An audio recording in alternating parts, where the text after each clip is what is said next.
What's up, everybody? Welcome to Sherdog.com. I'm Ant Walker. Joining me, of course, for the trenches, for the weekly live chat for Sherdog.com is a man who needs no introduction, but God damn it, I'm just going to introduce him anyway. He's just an incredible human being. He's a pillar of the community. He's a saint. He's a sinner, but he don't sin that bad. He only does little minor sins, like stuff that don't really mean much, because he's that good of a person, man. Give it up for Captain Credential, the homie, Jason Burgos. What's up, Jason? How you feeling, man? That was a really quick, abbreviated version. I mean, I'm feeling good. I'm in my pajamas. I mean, the hair, I don't care. I took a nap. I mean, I was watching Chernobyl. I mean, I'm ready to go. And I'm ready to go, yet don't really give a fuck. Oh, we started with the profanity early. So, all right. So since you're in your pajamas, I do have to ask you, man, are you free balling? Yeah, I mean, with shorts, but I don't do the underwear. I mean, who wants underwear in bedtime? I can't do it. How about you? The moment I get home, underwear like the first thing to have to go. Man. Free balling forever, man. Free ball society. Let's get it. You don't need to be so, the balls don't need to be cumbersome at that point of the day. You know what I'm saying? No, they don't need to be restricted, man. Let them things fly, man. Yes. Swig and berries just swinging. Exactly. All of 2019. Free balling society. Oh man. So I guess we might as well go ahead and get started and not continue the free balling conversation. I mean, what about Europe 1 and Frank McEgger? Do you guys also free ball? I mean, this is key information. This is unifying information here. See, they haven't popped up on the chat yet, but unemployed Mario Yamasaki is very confused as to what conversation he stumbled upon.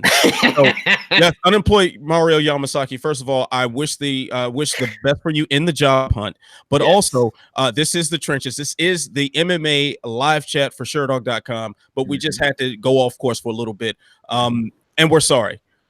We're gonna keep free balling in private. Now in public, I'm not sorry.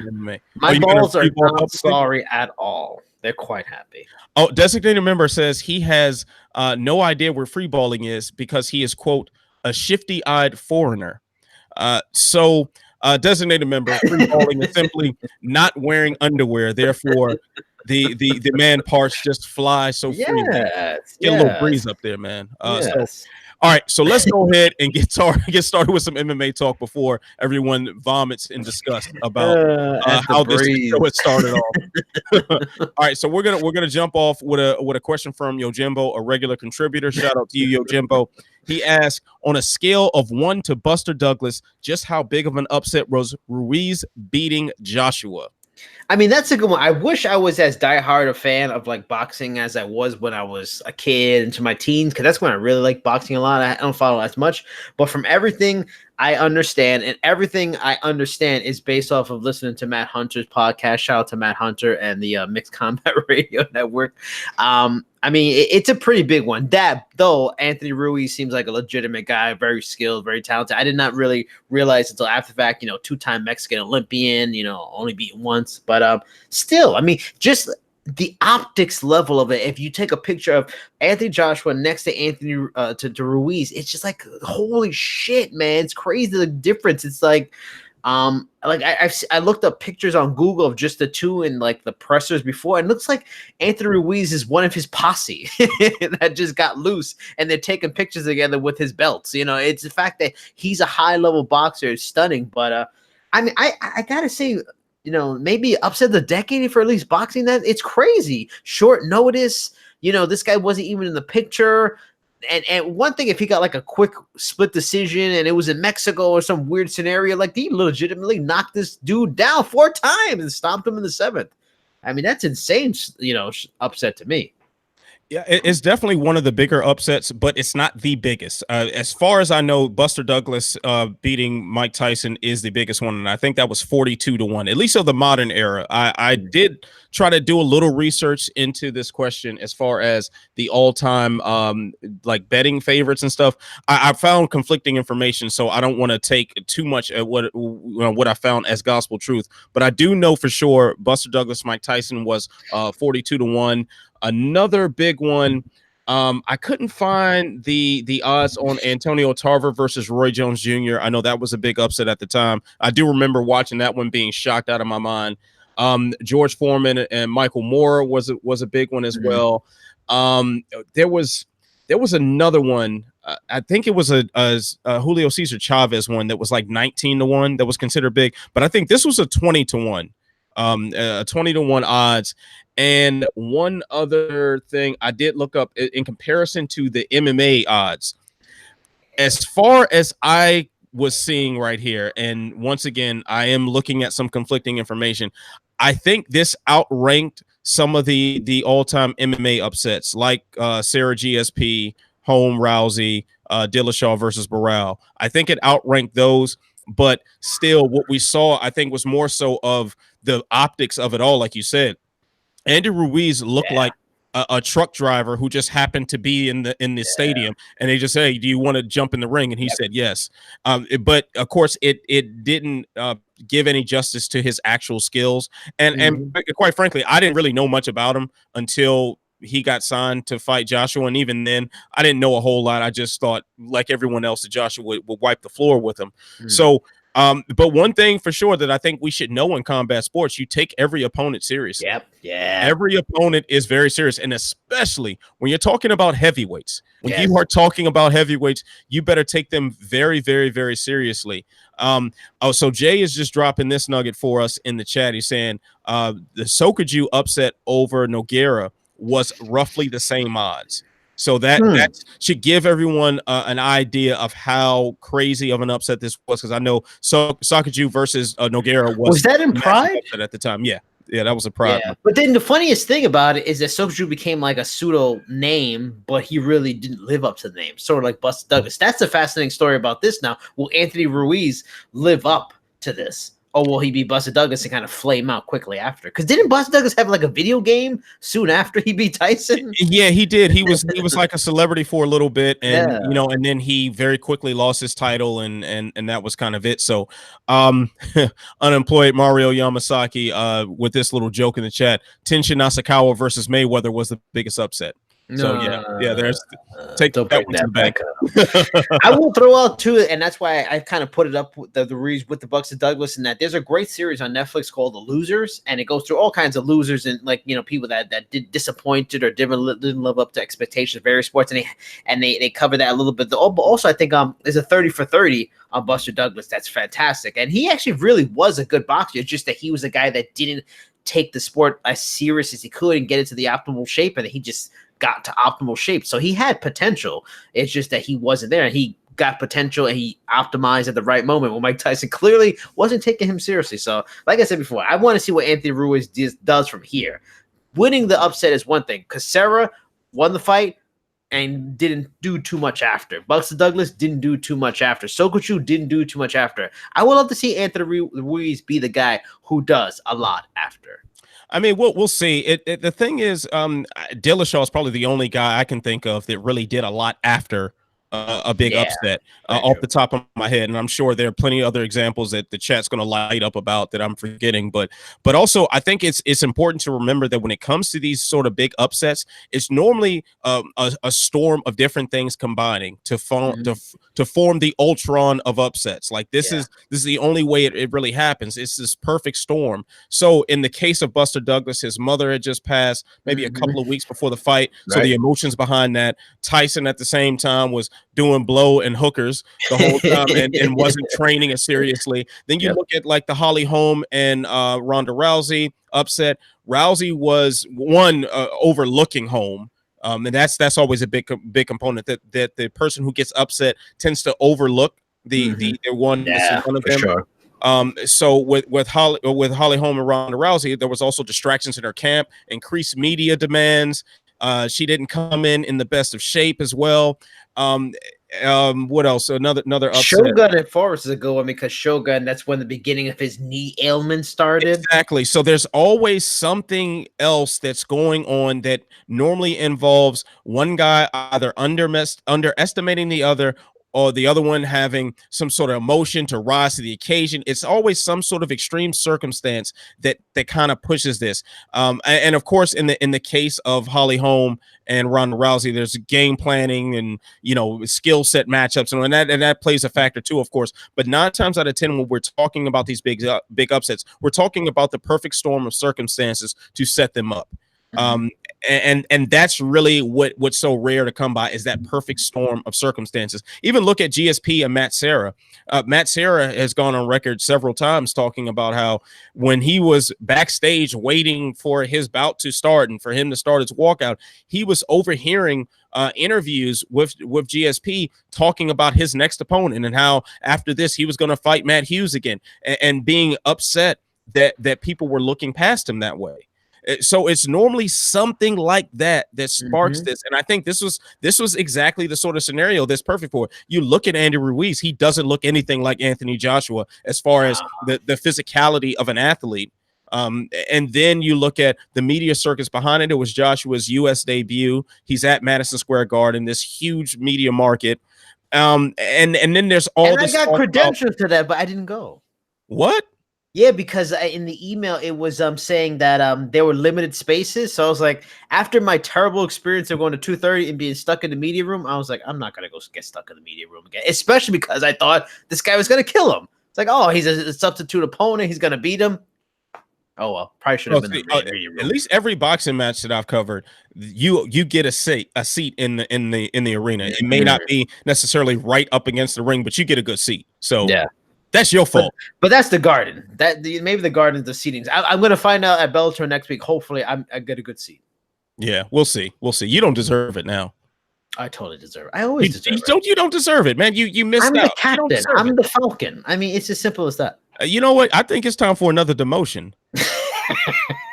Because I already bumped you down to sergeant credential last week. Are we going for private first class credential? Whatever. I mean, I'm gonna go AWOL and just start my own podcast. That's the attitude. Yes. Okay, cadet credential. You are moving down the ladder. I kind of like that a little bit more. All right. All right. So I think Jay left another follow-up question for us, and I'm tired of demoting you for the day. Can you let us know what the follow-up question was that Jay left? Let's see. Let's get here. Where? I don't have any follow-up question. Where? He had a follow-up question. Okay. What did you think about Stephen? Oh boy. What did you think about Stephen A. Smith professionally weighing in on the upset? I saw Matt Hunter really loved Stephen A.'s thoughts on this upset. He posted like 4 times about it. I tell you 3 days.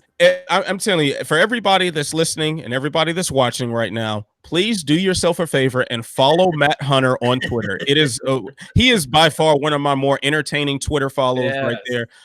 At Matt Hunter MCR. That guy is gold on Twitter, and he fires everybody up. So he runs down even fellow boxing journalists, writers. He runs them down. Man, Matt has gotten into it with John Jones' manager. Really? One time, yeah, he got into it with a bunch of Twitter trolls. He'll get into it with other writers. He'll get into it with other personalities from his old podcast. Matt Hunter gets it in on Twitter, man. It is fantastic to watch. But yeah, man. So all right, as far as Stephen A. Smith's quote unquote professional opinion, his job is to incite controversy. He makes millions of dollars a year by being a professional jackass, and and more power to him. Like, hey, I'll take that check to be a jackass. I'm a jackass right now. you know, but at least I try to craft intelligent opinions on things that I know about. Stephen A. Smith knows almost nothing about combat sports, so that's where it becomes more ridiculous. But I think what's even worse is like his inability to just say, hey, yeah, I might have got this one wrong. Instead of just saying that, because it's not that big of a deal. We have wrong takes and skewed opinions and wrong fight picks all the time. It happens all the time, and that's not that big of a deal. If you look right now at the staff picks on Sherdog.com, I know I'm in the bottom half. And that's fine. That's fine because it's so many things to talk about. And then there's certain stances that I've made about this fight is going to go down this way, or the business of this and that, and I could just be wrong. It's okay. So instead of just owning the fact that, hey, yeah, that's probably not the best take, my fault, then he's going to tag Canelo and Andy Ruiz in his tweets, doubling down on stupidity. And as I said on Twitter, and when you double down on stupidity, that just means you are stupid. Yeah, I saw it. that. That was good. I mean, that's it. Like, they're just dumb. Why? Why do it? But I mean, hey, if you cashing those checks, keep coming, because right now we are making this man more powerful just by talking about him. And as much as it kind of like stings to do that, like, the man, get your bag, homie. Get the bag. Go ahead, say all the dumb stuff. I think the people that watch this show and read our work and follow the sport very closely, boxing or mixed martial arts, they're smart enough to decipher what's good and what's intelligent and what is just crap to get people riled up.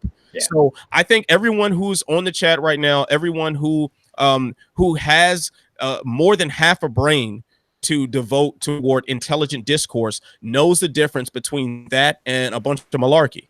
And if you don't, then you're just a casual, and that's fine. But shut up. I don't know.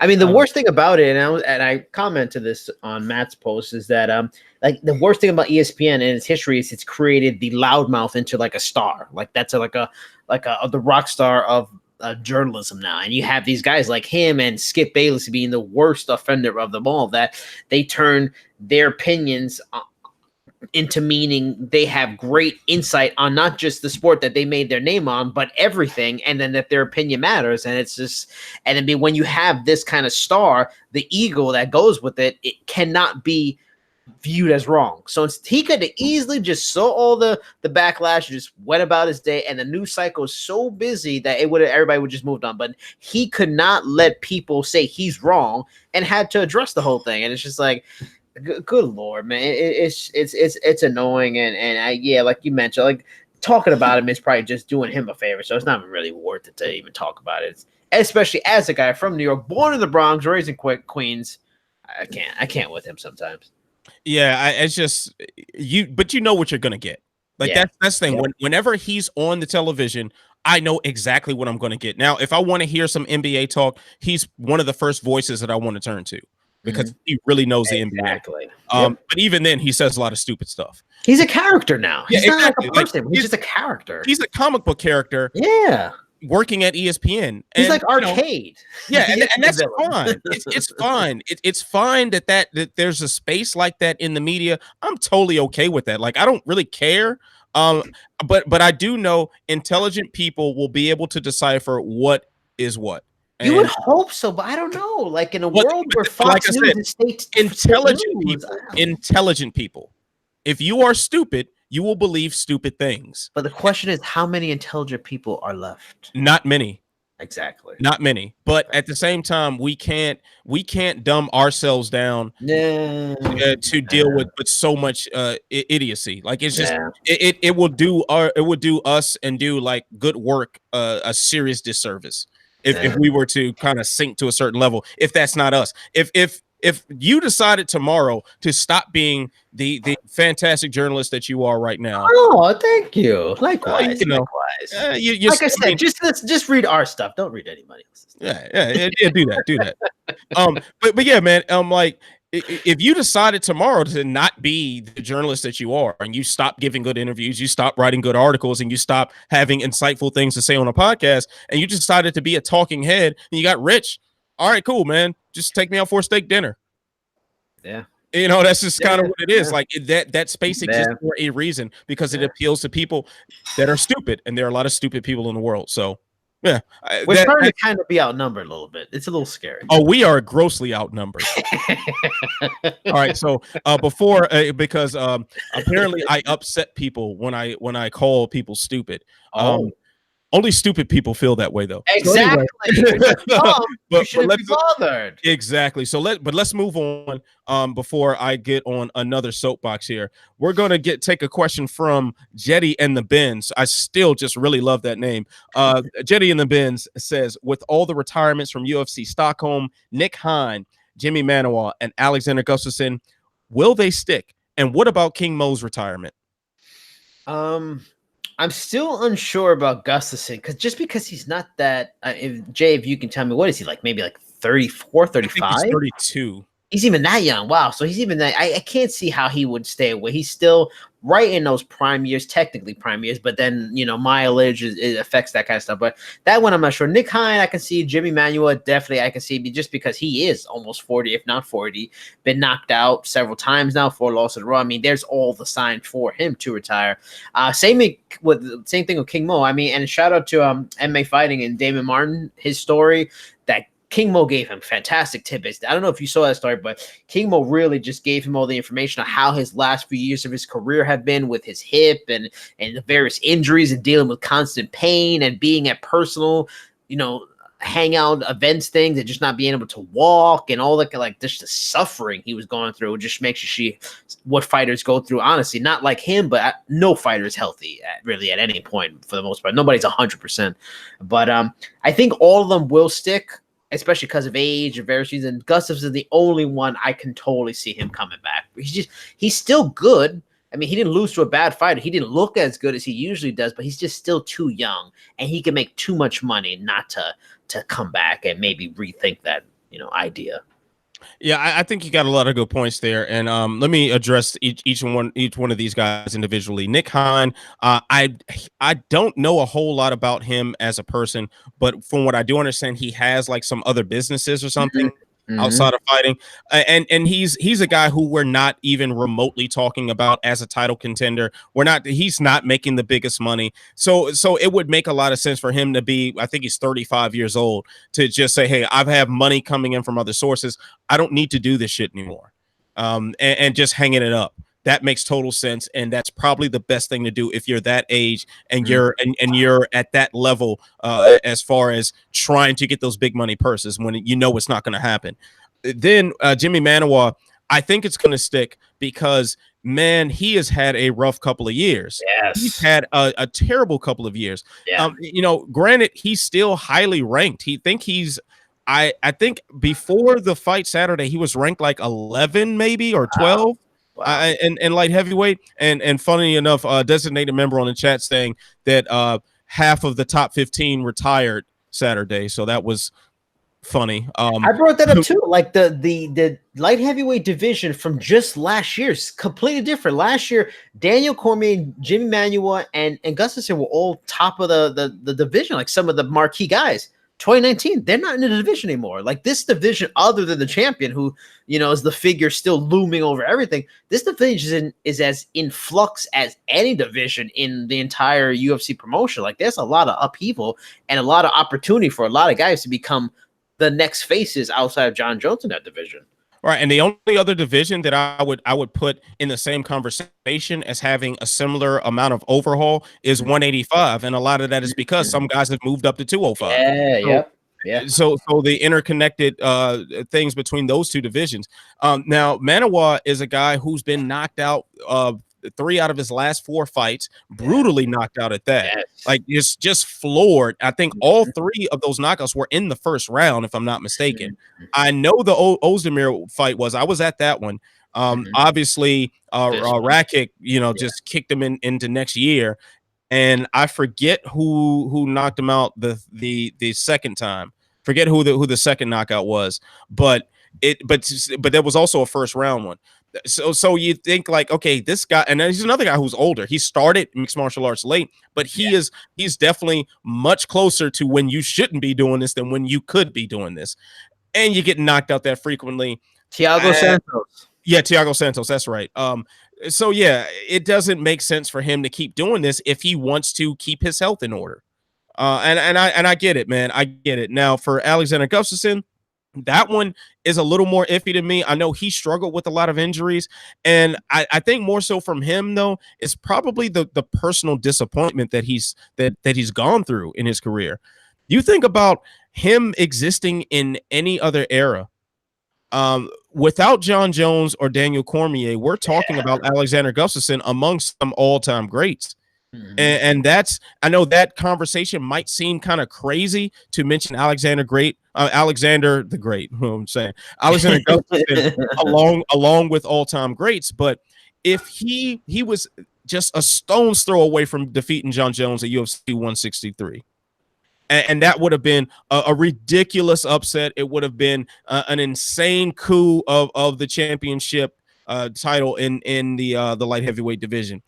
When he fought Daniel Cormier at UFC 195, he was even closer Yeah, I to love that defeating fight. Cormier. That was one of the greatest fights of all time. Both of them, two of the Yes. greatest title fights of all time. And he was so close to winning, but he didn't get it. So and then to have all this buildup, all this time you're working toward getting back to John Jones, you were so close to beating him before. You just need another crack at it. And you get there and you get wiped out the way John Jones did at UFC 232. The level of personal disappointment that he's experienced has to be ridiculous, and that's when you probably see those cracks in the mind. We're just like, man, why am I still doing this? And then you add the injury problems into it, and he hasn't been very active since the first Jones fight. I think he fought maybe 4 or 5 times since then, and that fight was what, 6 years ago or something like that. 5-6 years ago, whatever. So it makes sense for him to want to walk away, but I think that's also something that's harder for us to accept right now because it happened right after the fight. Of course, he had been thinking about it before, but right after the fight, man, that's the last time that I take something a fighter says completely gospel truth serious, especially when they're talking about hanging it up, because the wave of emotions is something that we can't comprehend. And then with Anthony Smith defeating him, that had to have been such a letdown, especially the way the fight went. The way that fight went, Gustafsson was starting to enact his plan. He started picking up steam, and it was like, okay, he was trying to take him into deep waters and get that late finish, and you see it happening. But the simplest mistake cost him the fight. Kind of failing on that judo throw and giving up his back. That right there, man, has got to be a crazy level of disappointment compounded on the other levels of disappointment that he's experienced over his career. Maybe he changes his mind at the end of the year or early next year or something like that, or maybe he doesn't. But either way, both outcomes make sense to me. As far as King Mo, this makes all the sense in the world. We're talking about a guy who has opportunities outside of mixed martial arts. King Mo is definitely that guy. He has written for some MMA outlets. Not that that's the highest paying job in the world. We definitely can attest to that. But he's a guy who's very, very intelligent. And knows a lot about a lot of different things. He has a budding pro wrestling career as well. And I know I've referenced this particular time in my life several times, but when I met King Mo before I was a part of MMA media, it was even before I started my podcast or anything that got me on the Sherdog. Just meeting him by chance, we had a long conversation, and he was very open about that staph infection that nearly made him lose his leg. And this was maybe 3 years or so afterward. He's talking about how just at that time, I think it was right when the Czech Congo fight was signed, is when I met him. He was talking about how he just kind of started feeling like himself from that. He had been struggling so long from that infection. Like he said, he almost lost his leg. He lost like 70 or 80 pounds, and how skinny he was and how sickly he was and how long it took for him to build his body up. And then after his body was built up, to feel like himself again. And we're talking about King Mo as one of the elite athletes at the time in mixed martial arts. People forget how great of an athlete King Mo really was. So for him to be that far removed from his physical prime, and then after, and he has the Newton fight, the Emmanuel Newton fights, and there's so much that went wrong in his career. He's older now. He's been there, done that. He's got other opportunities. Why not? I support it. King Mo's not coming back. Quite honestly, man, he's too smart. He's too smart to come back. He ain't coming back. Yeah, and then I was surprised even when he tried 185. But I guess, the desire to compete, you try anything. But he actually, in the article with David Martin, he actually mentioned the staph infection coming back from that was one of like his major achievements. But to go back to Gustafsson, just to run down some quick things and just show how elite and amazing he was, really like the Koscheck Fitch in welterweight to light heavyweight. Guys only lost is Phil Davis in a submission, and he ended up training with them and got much better grappling wise because of that. John Jones twice, Anthony Johnson, Cormier, and then the Anthony Smith fight. And then, to add a little more to it, And this has to be a factor in that he's in a division where he's lost to the champion twice, and it's one of those truly special champions. It's going to take a crazy event for him to lose. So otherwise, he's not going to get a title shot. And oddly enough, I had an interview with Lyoto Machida, and just my nature, I had to ask him a lot of questions about being, at 41 and competing, and his thoughts on Anderson Silva beat Japan. And he was just pretty much talking about how, he loves to challenge himself. He's been a martial artist since he was 4 years old, and he loves doing the training and the challenging, trying to beat himself every day. And if you don't love that stuff and you're tired of it, you need to stop. And for Alexander Gustafsson, if he says to himself, like, I'm just never going to get a title shot again, I'm not a heavyweight, I clearly can't make middleweight, how does that kill an athlete's motivation? Like, if your goal is not to be champion, what else is there to do? Just make money? And even Machida said that, like, don't do it if you're tired of it for money. It's not worth it. So maybe I give him credit then. If he came to the realization, probably not going to be champion, I don't want to just do this for the money, I should go. And I just look now, he just turned 32 this year. Not like he's 32 going to turn 33. So to think that, damn, he's only 32 going to retire, but I feel unfortunate. He's like stuck. So it's like a tough position for you. So unless John Jones left the division, I mean, it's not worth it to fight for just money for him. And I respect that. Now, so we got a good follow-up question in the chat that I'm gonna flip to you. But another, I think, wrinkle that we need to think about in this, as far as the possibility of this retirement not sticking, he is a part owner and like the main guy at the All-Stars gym, I think it's called in Sweden. I believe if he does come back, it'll be because he's in the gym helping his guys getting ready. He's sparring and he's like, damn, I still got it. Yeah. That might be the thing that brings him back. That's sort of what brought Jordan back to the NBA when he was the part owner of the Wizards, and he's practicing along with the team, and he's roasting them, and he's like, shit, man, I still got it. Let me jump back out here. Like, maybe that happens. But let's address this question from unemployed Mario Yamasaki. I really, and this should be an obvious one right here, but I think it deserves some sort of consideration. Do you think Gus had a Hall of Fame career? It's an damn, because you know what? Usually when you think about Hall of Fame careers, like Michael Bisping just got in, you got to have some kind of marquee wins. And even as much as Michael Bisping had his shortcomings and he lost a lot of big fights, he lost to Chael, he lost a lot of big names, he still has Rockhold and won the championship. He still's got Anderson. Like, that's the question. What is Gustafsson's marquee wins? Like, let me see if I can bring Glover up Teixeira, maybe. Yeah, and that's the thing. Is Glover Teixeira marquee? I mean, I guess Glover Teixeira, without that, we will remember because we're diehards of the sport. That's a good fight, but he lost to Cormier. He lost to Jones. He lost to Johnson. He lost to, like, at this point, like, look at his record. Some of the more notable names are like Matt Hamill, Shogun. Shogun, yeah, that's a good one. Jimmy Manuwa. I mean, that might be enough. I mean, he's very good, 18-6. To me, he's almost like, for our baseball fans out there, like a Mike Mussina or maybe Andy Pettitte. Like really good elite, at the top, maybe never in the Cy Young conversation too much, but he's right there. To me, he's like a borderline guy. Like, if he got it, I wouldn't be, oh, that's ridiculous. But I don't think he's what you would call a quote unquote first ballot for me. Yeah, I'm kind of struggling with this one too now. A designated member brings up, and I know he's brought this point up before on this, and I think there's a wrinkle to this that he wasn't even anticipating when he dropped this question in the chat, or dropped this statement in the chat. He says, if Stephan Bonnar had a Hall of Fame career, then so did Gus. Stephan Bonnar got in because of the Forrest Griffin fight. Alexander Gustafsson should deserve a spot for the Jones fight. Like, you could put that Jones fight at 163 in the Hall of Fame. Yes, and that is an easy way, a completely controversy-free way to put him into the Hall of Fame. Now, as far as his actual accomplishments, I'm really struggling with that, because, like you said, the marquee wins aren't necessarily there, and it's very difficult for me to justify you being in the Hall of Fame because you almost beat somebody. And then because you almost beat somebody else, no matter how great those other two guys are. Yeah. So that now he is by far, he is a shoo-in for the Hall of fucking Awesome. He is a shoo-in for that entry on Sherdog.com. So I'm sure when it's time for I think when Ben writes another article on that, And if he has input from anybody else and any suggestions, yeah, Alexander Gustafsson deserves to be there at the very least. He might even be too great for that. He might even be in the no man's land between the HOFA and the Hall of Fame.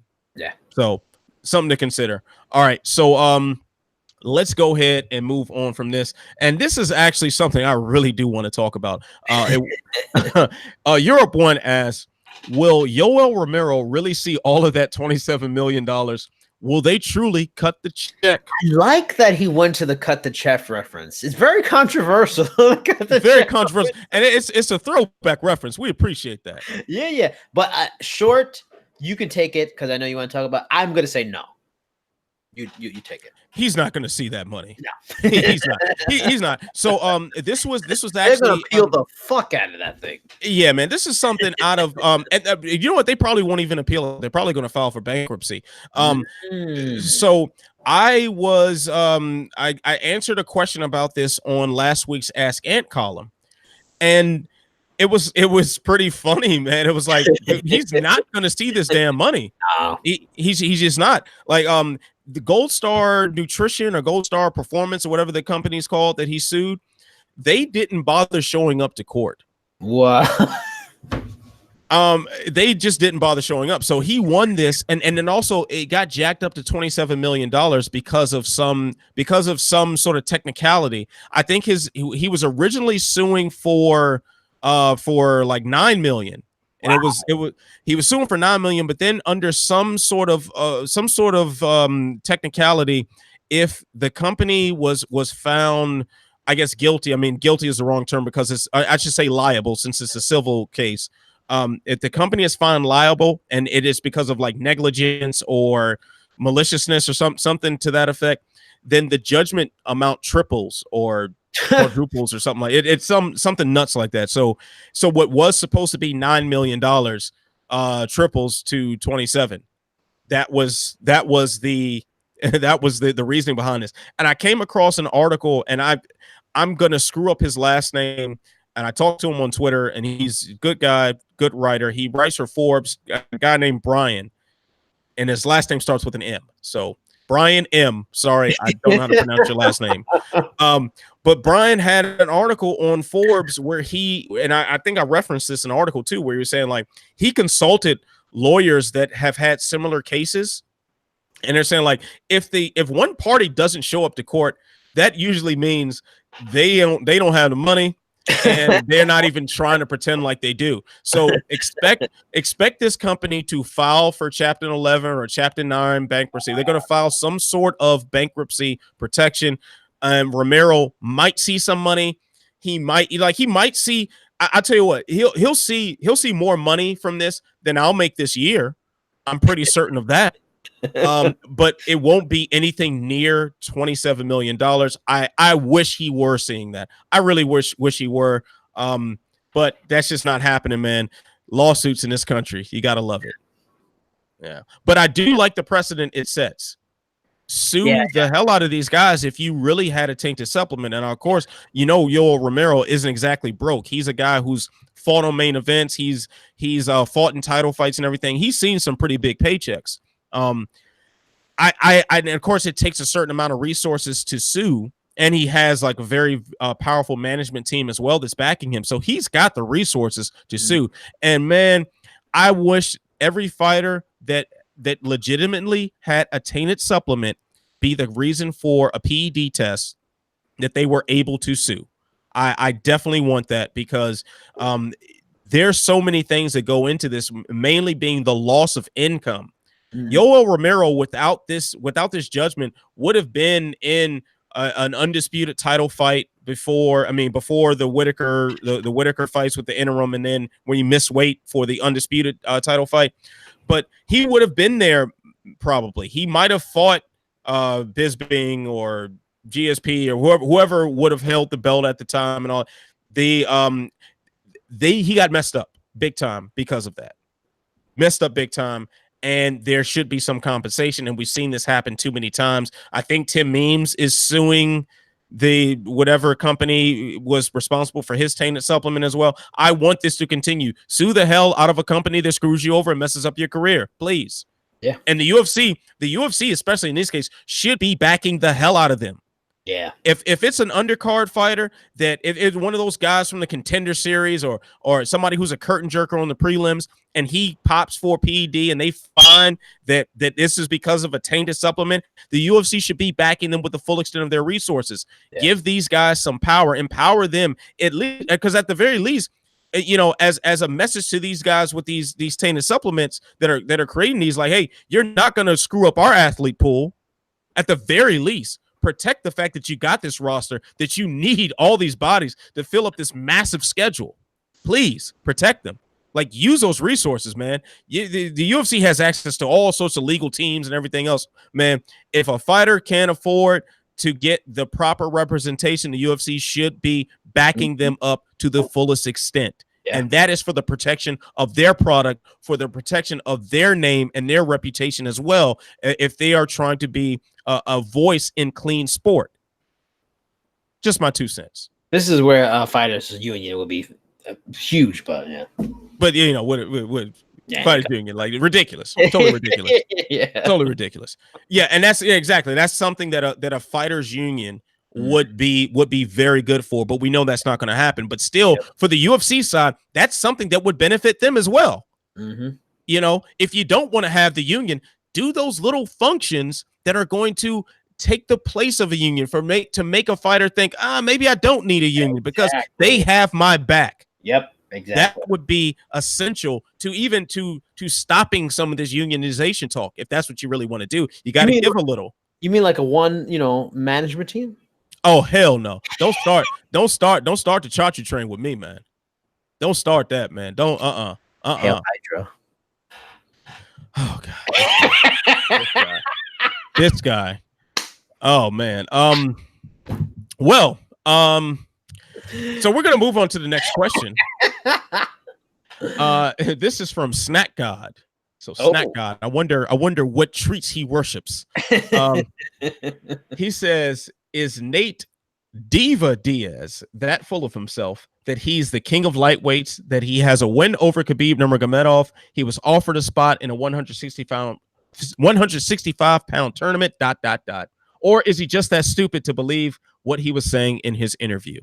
I usually don't watch these, like when Ariel Helwani has like a big, name, I don't really watch it. But this is when I was slow at work. I threw it on. I noticed the tweets talking about it was going to go on and throw it. God, it was such a mess. Like the beginning, he's like in a restaurant and they're doing what I would do when I'm setting up a video interview. Like, oh yeah, set the camera up this way. Okay, give me a minute. I'm setting it up. It was like on air, like nonsense. And I don't know what to make of him because I don't feel like he's on drugs, but he talks like he's on drugs. He's not Colby Covington-ing it and just hyperbole all over the place and saying these weird things to blow. I don't know what the hell's going on with him or his brother. I really have no idea what to make of it. If I had to, gun in the head, say, does he believe this stuff? Probably. I don't know what that means though. Either way, it's just a bunch of nonsense, and it just further makes me feel like until he steps into that cage against Anthony Pettis, I still don't fully know if that fight's ever going to really happen. Yeah, I'm kind of with you on this. Like, I don't really see how this is a story. I don't like. I get it in the sense that, okay, Nate Diaz's name clicks. It brings clicks. It brings views, and that's essential to websites operating. I get it from that business perspective, but as far as any meaningful content from it, like, does it matter that he thinks he's the king of lightweights? No, because he's not. Does it matter that he thinks he has a win over Khabib Nurmagomedov? Yes, I know they got into some sort of street fight at a World Series of Fighting event, or at least a cruise did or whatever, but no, it doesn't matter. Because they weren't actually locked in a cage and fought each other. And even that fight wasn't like they were squared off and everybody was standing around them. It was a one-on-one. No, it was a brawl. Like, all right, maybe you got one off, maybe you didn't. Who cares? Doesn't matter. It doesn't affect your record. Let's just put it that way. And he was offered a spot in the 165-pound tournament. I do believe that has some validity to it. But Nate Diaz at this point just says things. And why are we still listening? I don't get it. Like, I I think Nate Diaz is a fantastic personality. He is a very entertaining fighter to watch and to listen to, and his interviews are typically very entertaining. I didn't listen to this one.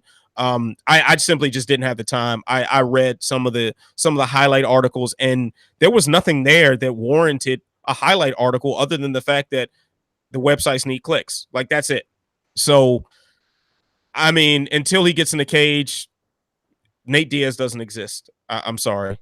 I did until the promotion for this fight with him and Pettis revs up, and it's like, oh, he's actually going to fight. Like, I'm sure I'll be at those festivities. That fight is in Anaheim, so that's not too far from me.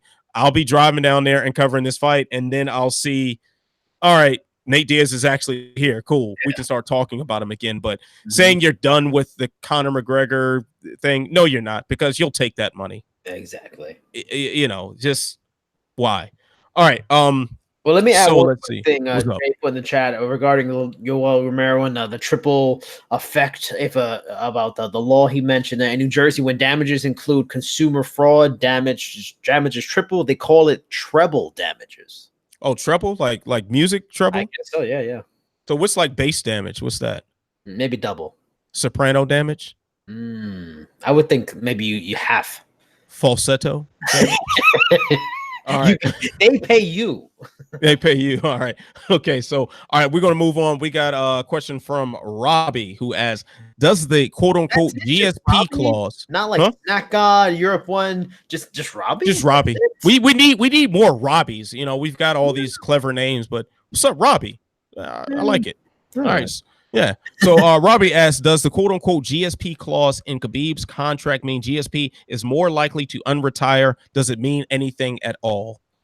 No and no. I mean, I think it's just Ali hedging his bets in case, but no, I don't think it means. I really don't think it means anything. It's just, you know, the break glass, you know, in event of emergency kind of thing. But I don't think I take nothing to make out of it. It's just a weird random thing. Yeah, I'm feeling you on that one. I don't think it means anything about GSP coming back. It's not a signal that he's coming back at all, because this is Khabib's contract, you know, and this is just in case this fight is made. I mean, this is obviously a fight that Khabib wants, obviously a fight that GSP wants, and if the UFC is so inclined to make that fight, Khabib and his management team want to be ready to make a lot of money from it, and they're just making sure that those financial terms are set. And this is one of those things too, where maybe the UFC finds it so unlikely that this fight will be put together. They say, yeah, whatever, you have what you want. Yeah. So if GSP comes back, yeah, we'll get guaranteed 20 million. Yeah, we'll give you a HJ too for it. Maybe. But so they figure that it's that unlikely, and they just say, yeah, whatever. But I will say, I think we need to give Ali Abdelaziz a lot of credit for negotiating something like this. This makes a lot of sense. This is a very smart move, because guaranteed, if that fight it becomes a possibility and they start talking about this all over again, GSP is I don't know if he officially out of the USADA pool. I'm not sure about that. But if he is, say he is out of the USADA pool, and then he enters it again, and we start talking about this fight again, it is very nice for Ali as a manager to say, hey, Khabib, I got you set up already. You're already going to make a boatload of money off of this because we talked about it already. Like, that is very good. That's very, very good management on him. So Ali deserves a lot of credit for putting that one in the contract. All right. Now we're going to go to our poll question. And Jason, you got the okay, cool. Can you read that off for me, man? Do you believe the claim that Khabib Nurmagomedov is the new highest paid fighter in the sport? Ali mentioned it. I think it was maybe with Ara Hawani. He mentioned that the new contract puts him at that. In the voting, 53% voted yes. The UFC broke out his checkbook for him. 47% said no. It's just Ali saying things. Also, Jay mentioned GSP has officially left the USADA testing pool. Okay. Well, my interpretation of these results of the poll, I guess it was about half and half. I don't think that Khabib is the highest paid fighter. And if he is, That's because Connor hasn't renegotiated his contract yet. Exactly. That's like he Yeah. might be the highest paid by default right now. He might Yeah. be the only one, the only like big star, I guess, that has negotiated post ESPN pay-per-view era to establish new terms. Maybe that's what we're talking about here. So I I don't know. I mean, but guaranteed the moment Connor finds out how much Khabib is getting paid, Khabib will no longer be the highest paid fighter in the UFC. Just And I, hands down. and I Or think Brock Lesnar.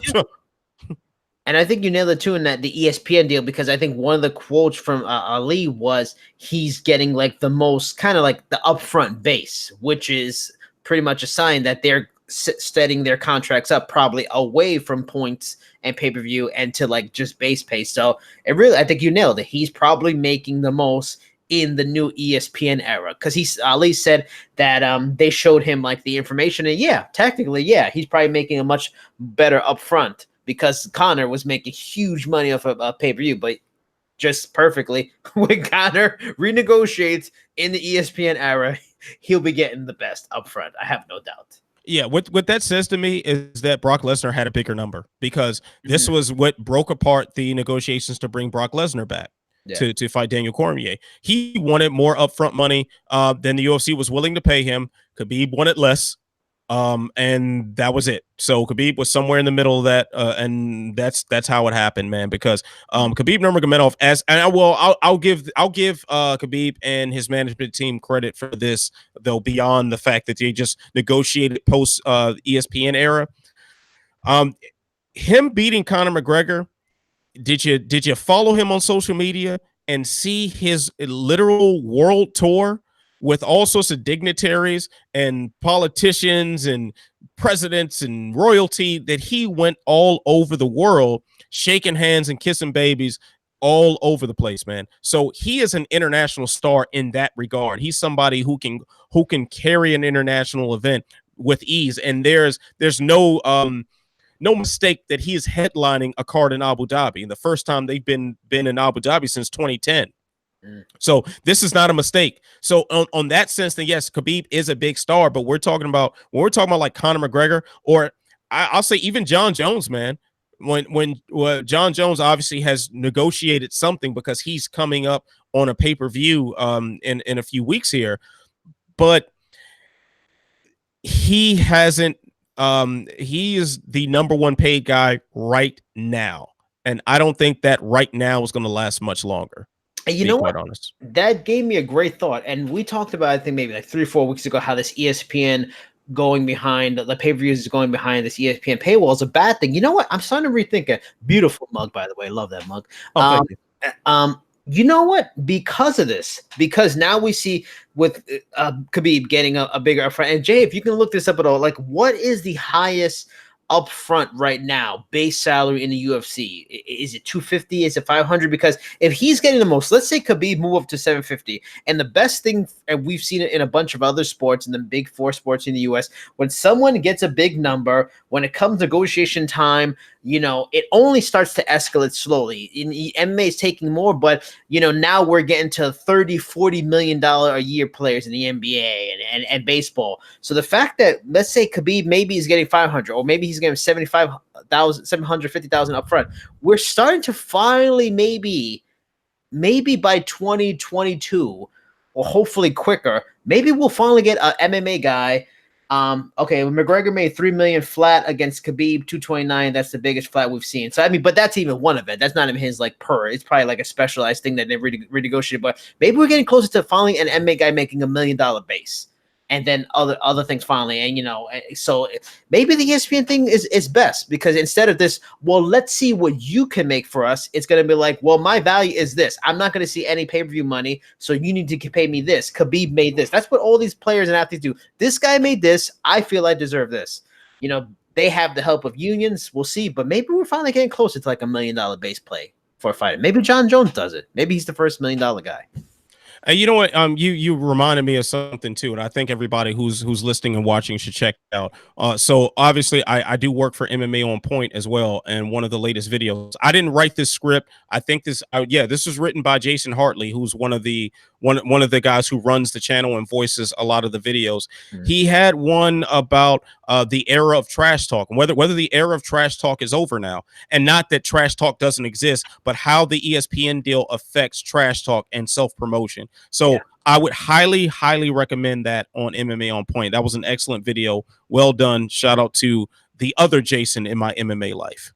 So Jay now just mentioned Overeem has the almost $1 million base pay contract, had it for years. So if Overeem is close, we finally may get, because he also mentioned Khabib made $2 million flat for it. But again, that's like one fight. I'm sure they renegotiate. Like I want to see somebody make boom $1 million every time they fight. We maybe 2020, maybe 2020 we'll finally get $1 million base guy annually, for every fight. the thing is, when we have more than $1 million base guy, that's going to be the key, because McGregor's walked with millions upon millions of dollars. Of course, a lot of that was pay-per-view points, but like Jay did point out in our Slack chat, I mean, he was guaranteed $3 million for 229. I think he was guaranteed $2 million for the Eddie Alvarez fight. So we're talking about a guy who has guaranteed multi-million purses already. But when you start talking about more guys with that, that's when we're going to start really seeing some sort of change. That's when it's really going to be like, oh, this is huge. When more guys are making that. So there's going to be the Connors, the Rondas, the Brocks. They're going to be those outliers. But when that's the standard, that's when Tyron Woodley as champion could make $1 million base pay, or Henry Cejudo was making $1 million base pay. Like if we're talking about like Kamaru Usman with $1 million base pay, that's when we're on the right path.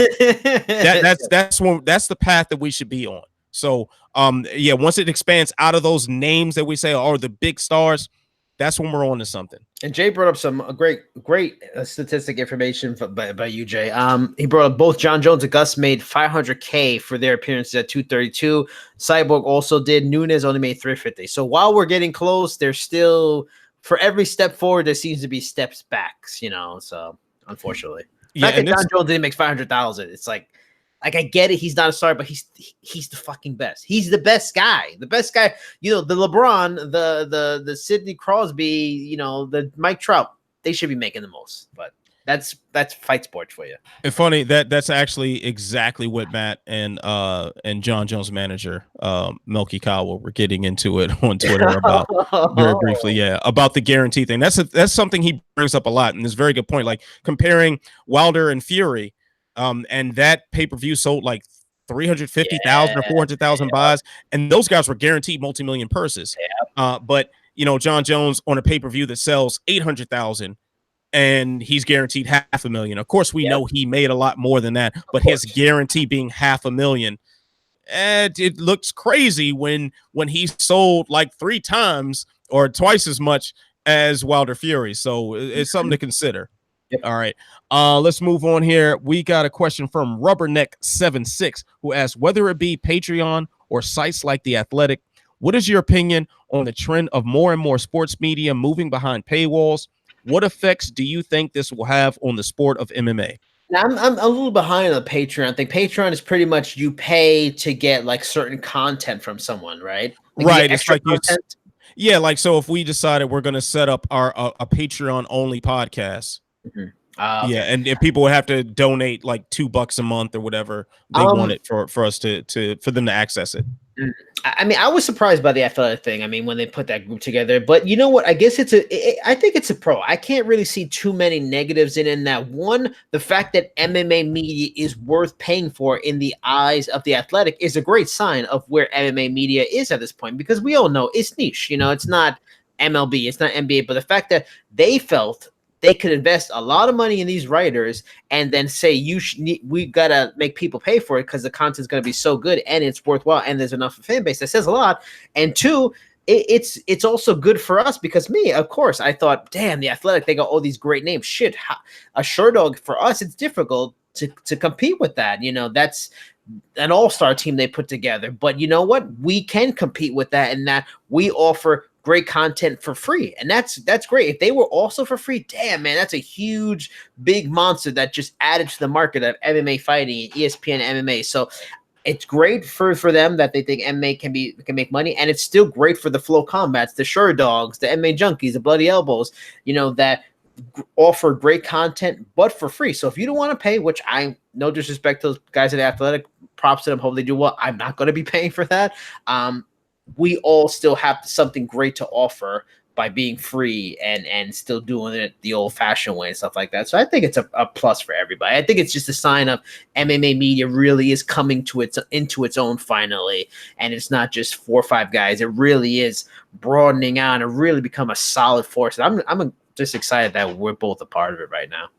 Yeah, man. I don't think this is really a bad thing at all for the sport of MMA. It's not like the free content disappears. Sherdog is still around. MMA Fighting is still around. MMA Junkie is still around. All these sites that you can reliably go to for free are there, and that content is there. But if you like, particularly like Chuck Mendenhall or Josh Gross or any of those serious OGs who are incredibly good at what they do, you can go ahead and pay for that service. It's fine. Like think about when you want not, of course, not many people are still getting magazines, but if you were a big fan of some writer in Rolling Stone, hey, you had to buy the magazine or you had to have a subscription. It's not that different.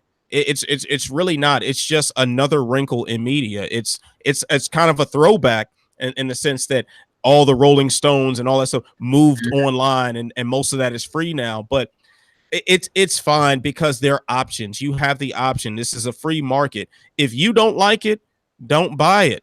Just that simple. If you don't want to consume it, you don't want to pay for it, don't buy it. It's just that simple.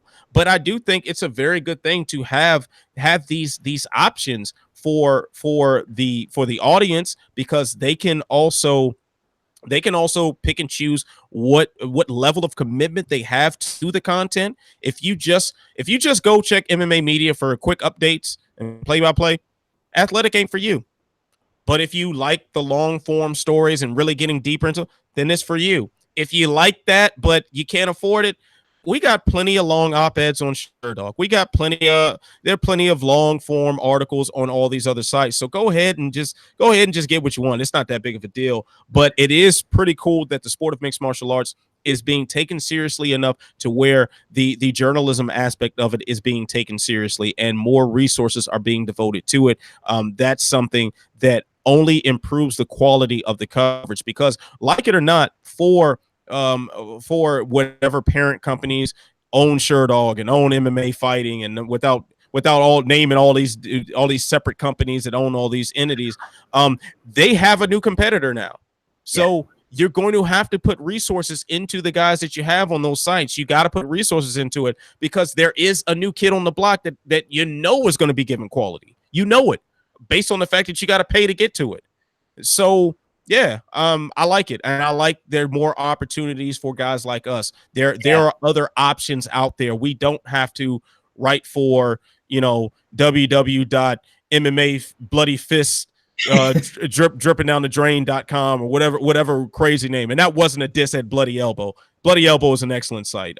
They make some good stuff. But you get the idea. We don't have to write for these random sites for 25 cents an article. There are options out there. There are things that we could be doing with our talents, with our time, with our love and devotion to the sport. And just think of that. 2 of the major forces in sports media, The Athletic and ESPN, are involved in a big way in ESPN now. Not ESPN, sorry, in MMA now. That's huge for MMA. And we've talked about it a bunch of times. I've talked about it. It feels like the sport is really bigger than ever, and it's all over the place. It's a lot to cover, a lot to talk about, and it's good for us guys like us, because if those guys are getting cherry picked from the MMA Fighting and all these various sites to go up to those, it just opens opportunities for us to possibly move up, or guys around us to move up, and then people below us, they can move up. So it's just more jobs, more money going around. Win-win for everybody in MMA media. Yeah, opportunities, man. That's all it is. Opportunities in multiple ways for us to step up our game, for our parent companies to step up their game, for editors to step up, for everybody involved to step up their game. And whether that means the paycheck gets bigger, or they give you more resources to cover something, or they hire more, whatever the case may be, there is more. And that's what's important. There's more, and everybody out there who's consuming this content can pick and choose what they like, who they like, where they get the info from. It's all good. It's all love. And also too, I am ecstatic for Josh Gross about this. Out of all the guys, I mean, like Sean Al-Shadi is a friend. He's a great guy. So I don't know the other guys on the Athletic. I like Chad Dundas and Ben Folks. Like, I'm a big fan of the Co-Main Event podcast, so I know that. I know those guys from that work. But and like I said, Sean is a friend. But Josh Gross is OG MMA journalist that has not been given the credit he deserves and is still on the blacklist of the UFC, which is nuts at this point. He's an OG Sherdog guy. He paved the way for guys like us to be podcasting on Sherdog.com. So much respect to Josh, and he's a great guy. He's a really nice person, and always kicking game. Every time I see him, man, he give me a little nugget of game that makes me better. So I'm very happy to see that he's covering mixed martial arts full time and getting paid well for it. He deserves it. So shout out to Josh Gross. All right, now we're gonna move on. Frank McEdgar, who is mysteriously absent from the chat today. I guess he's upset that you're still the co-host, Jason. He asked, ain't going nowhere, baby. Ain't going. All right, so he says, if Henry Cejudo wins the bantamweight title against Marlon Moraes, do you guys think that will be the final nail in the coffin for the flyweight division? You know what?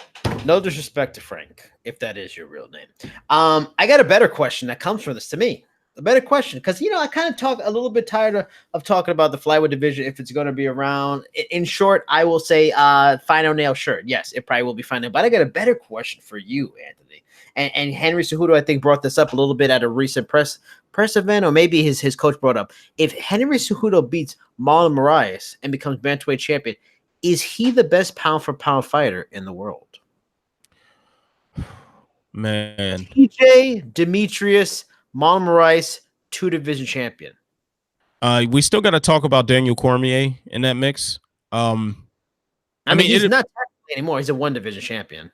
Well, I guess we gotta talk about that. I honestly was not. I honestly wasn't. My brain wasn't even on that path. But here's one for you. If Henry Cejudo beats Marlon Moraes, we're talking about one of the greatest combat sport athletes of all time.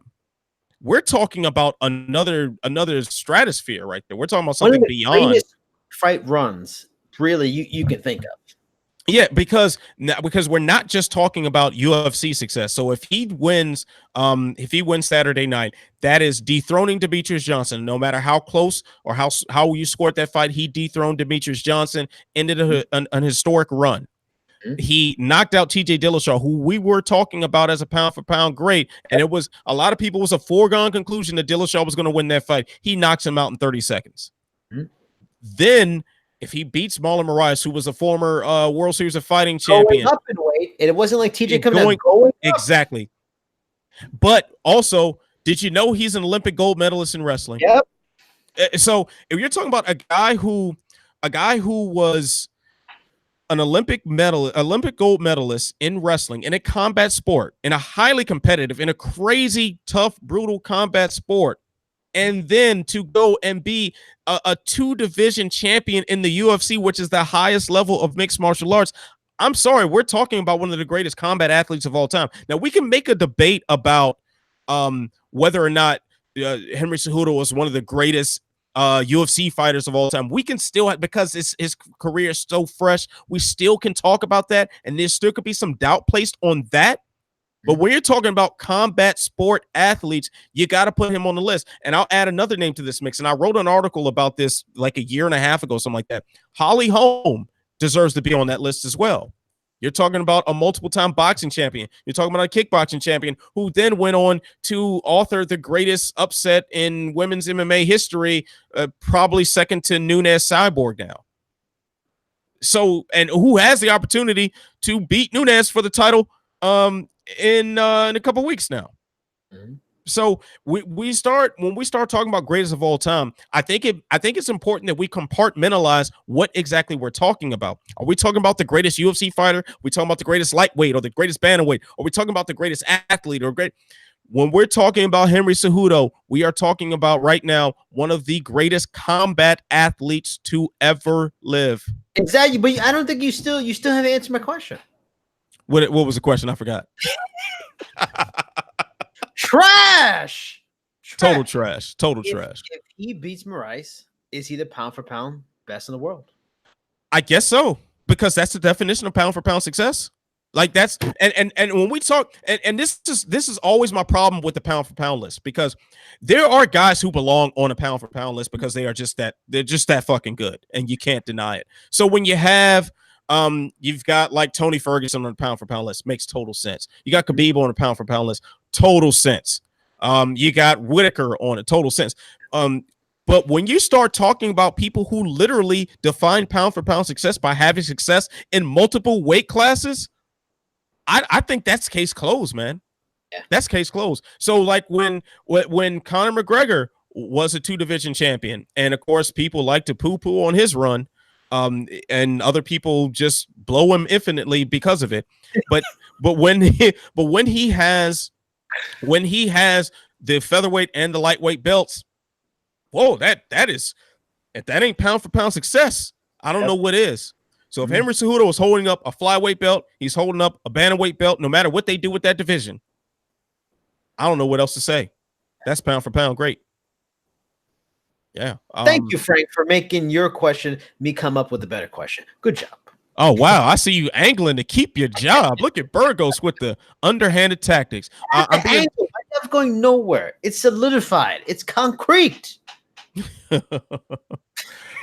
Oh my God. All right. But yeah, all right. Is the final nail in the coffin for the flyweights? I would guess so. What is it? 10 left in this. Yeah, I mean they just cut Wilson Hayes. Like they're the flyweight division doesn't really exist. They're letting these guys fight out their contracts. They're forcing them to move up the bantamweight, and if you lose, you get cut. Like the flyweight division is gone. It's just a matter of it officially happening, but all the writing is clearly on the wall. So yeah. All right, now arm with V. I don't want to know what V stands for. Are you satisfied with Cerrone Ferguson being only 3 rounds? I'm not. Of course. No, I don't think anybody is satisfied by that. I mean, I get where especially now in the paywall pay-per-view era, it's like, fuck it. You better off just putting out in the main event, but I get it. They're trying to build up the pay-per-view to get a lot of buys. That's how they always do pay-per-views. They load it up with a lot of fights. But no, of course, who wouldn't want to see that? And I think even in Tony Ferguson, he has to be on a level a little frustrated with that, because he's a guy that excels the longer the fight goes, because his cardio is endless and fantastic. So that could easily be a fight where he loses the first 2 rounds, has his moments for sure, but maybe lose on a technical level, and then you see a humongous momentum shift maybe in the second or the third round, but he doesn't have a fourth and a fifth. He very well may lose just because he got outpointed and maybe Cerrone survived. So he, on a strategic level, he's got to be a little disappointed by that. But yeah, I mean, I personally don't feel it would have gone. It's going to go 5 anyway, but you never know. But yeah, on a fan level, you got to be disappointed by that. That fight is unbelievable, and the better the fight is, the more you want to see of it. Yeah, I'm not satisfied with it being a 3-rounder, and normally I would be for a fight, like a great fight. Yes, of course I want it to be 5 rounds, but I'd be satisfied with a 3-rounder in most cases. Now, as I pointed out in the preview video that's attached to Tom Feely's UFC 238 preview article, the thing that makes this more disappointing as a 3-rounder is that we probably won't see the best version of this fight until the later half. Yes. That's really because both of these guys are slow starters. So when you've got, like, think about Cerrone's last fight against Ala Quinta. You know, he lost that first round, at least in my opinion. He lost that first round, and then he just keeps building and keep building and keep building. And by the end of it, I mean, he just did whatever he wanted. Tony Ferguson has similarly taken guys into deep waters and drowned them. Jay bringing up on the Slack chat, Cerrone versus Lawler being an example of a fight that man, we kind of wish we saw 5 rounds of that. I know I brought this up on the preview video, and I probably brought this up on this show before too. But with the third time that Cerrone and Ben Henderson fought, and that was a 3-rounder, and that fight didn't feel like it got started until the last round. So I'm not satisfied with this being a 3-rounder, but I'm also not mad that there are 2 title fights above it. What I think which should be the story about this is not that, oh, we're only getting 3 rounds out of this fight, and why is Valentina Shevchenko and Jessica Ai above this? It's not that, because that's probably not going to be the most exciting fight in the world. At least most people aren't imagining it to be. But that's a title fight. Give those ladies that shine. They deserve that shine. But you could put that title fight on ESPN Plus. You could put Tony Ferguson and Donald Cerrone in just a pay-per-view and just stack the hell out of it. The insistence that the pay-per-view must be headlined by a title fight, therefore you'll manufacture belts, and therefore you'll shuffle things around, you'll screw up matchups like Woodley versus Covington just because we need a title fight right in this spot. That's where things don't make as much sense to me. That's when it starts getting, where I start scratching my head, like, what are we doing here? Because Cerrone versus Ferguson is a main event fight. That I would pay $60 for that fight alone. Give me that fight. Give me that fight as a main event. I almost don't give a damn what you put underneath of it. Give me that fight. But let's not just stay in this box where the title fights have to be the top of a pay-per-view, because they don't have to be, because sometimes it's not pay-per-view worthy. It's just extra. Yeah. Like the idea that Cowboy Cerrone versus Conor McGregor it just fell apart because they didn't want to put it as a main event is one of the dumbest things ever. And I hope it's not true, because I know that the UFC is smarter than that. Like, I'd be very disappointed if they aren't smart enough to realize that is a main event and it doesn't need a belt. It doesn't. Like when Luke Rockhold and Yoel Romero main evented, and when Romero was a short notice replacement in Australia, and they made that for an interim title. Like, you didn't need that. That's a compelling enough fight. You didn't need it. So let's stop. Let's get away from the idea that a title fight has to be at the top of the pay-per-view. Just give me a damn good fight. Give me a fight that puts butts in seats, that's entertaining. That's all that we need to headline a pay-per-view. Like, they're advertising Donald Cerrone and Tony Ferguson as the people's main event. Yeah, that is getting all the shine in the commercials right now, and justifiably so. But if you can do that, why can't you make it the main event? And they're an organization that's always ahead of the curve. Like, I wish they could at least leak. Like, did they do like they tested groups and like the group said, oh, title fights, yeah, that's the one I watched. Because I'd be curious, what is it thinking that they can't break this protocol that they have? Because it doesn't really make sense, and it really isn't in their best interest. It must be some sort of data and metrics that we're not privy to. Yeah, but when you're talking about there's some people that are immune to that, I think Cowboy Cerrone is one of them. They feature Cowboy Cerrone in main events in every way, shape, and form, pretty much. To my knowledge, he hasn't main evented a pay-per-view. Correct me if I'm wrong, please, if you're thinking of anything, but he has headline ESPN cards. He's headline Fox cards. I'm not sure if he headlined Spike. That might have been like slightly before before his star performances and all that. But we're talking about a guy who has been in all these prominent spots over and over again. They put him as the feature prelim bout a few times because they knew that he put butts in. See, they knew you'd watch it and maybe you tune into the rest of the card. Jay saying, he never main evented a pay-per-view. So, but this is a guy you can trust to main event a pay-per-view. All right, WC. Yeah, well, WC only had one pay-per-view. Yeah, that's right. Yeah, so and I think he was the co-main of that. I think he was a co-main of that against Ben Henderson. So we should not have to wonder about Donald Cerrone's star power. The guy is a star without being a main event in the pay-per-view. But if you put him in a main event of a pay-per-view, there'll be knuckleheads that'll buy it just like us.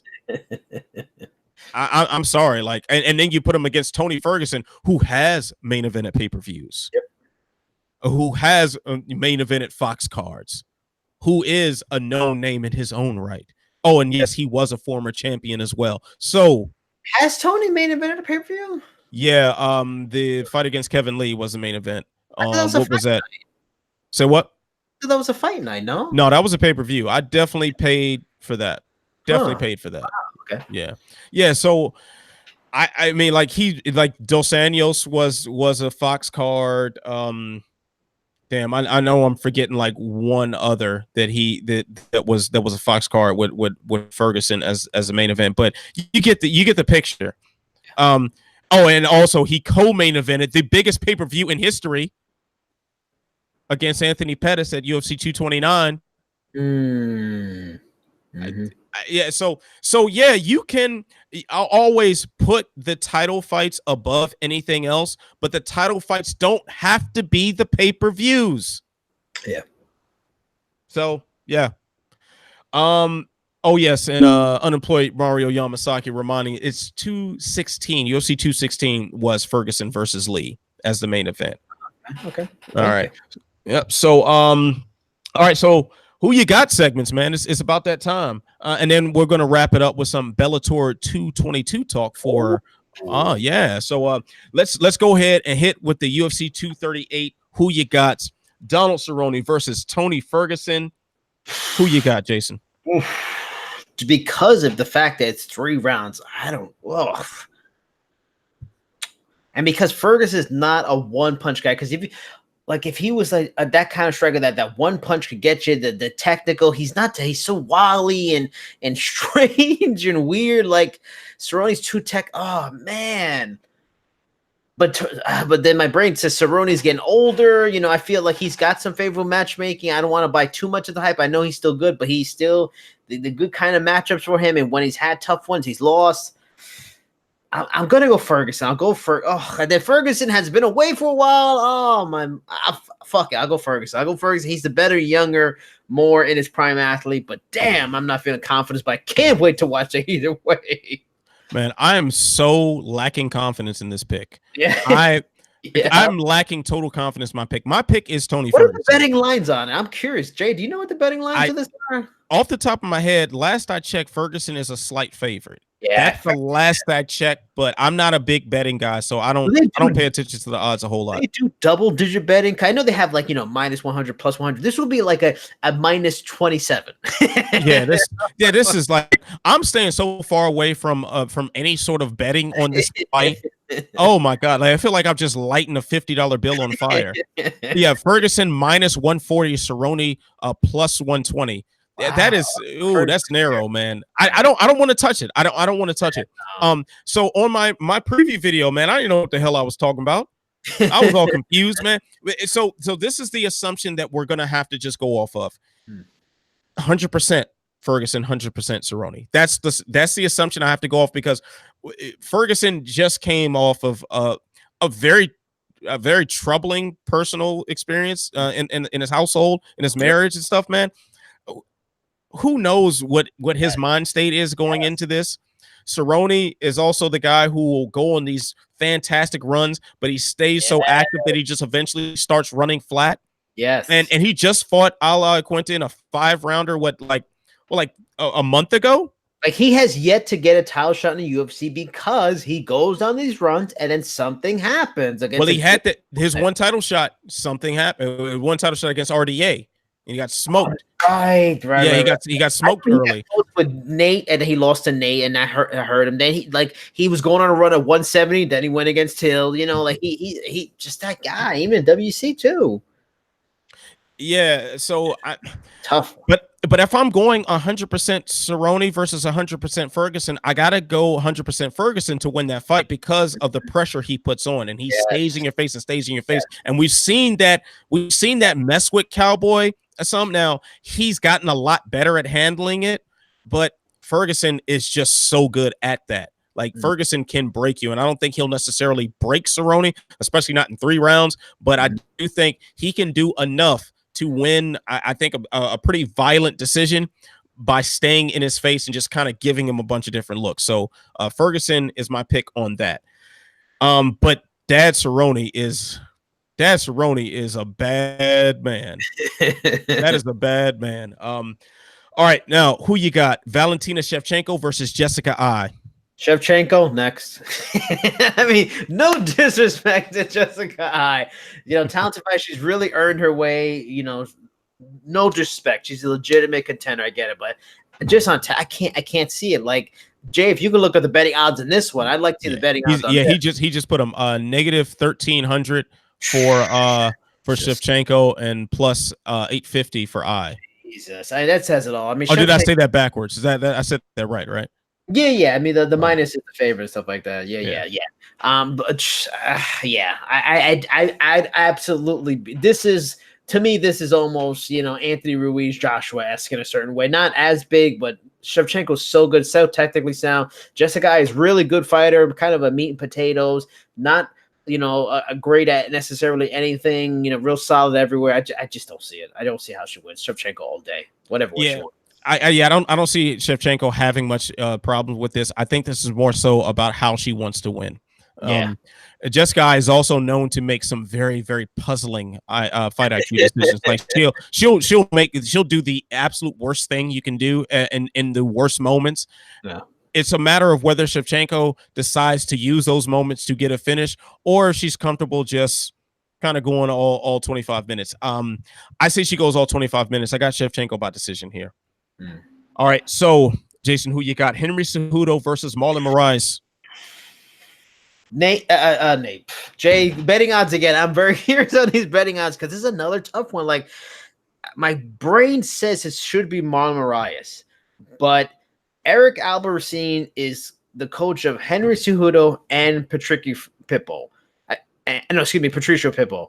And they both have made major upsets against men that were supposed to be bigger and better.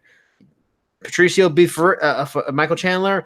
This guy beat TJ Dillashaw not too long ago. I mean, like, he seems to be an expert in helping smaller guys beat bigger guys. And Marlon Moraes is not even a guy that's a large bantamweight anyway. He's a good, solid bantamweight.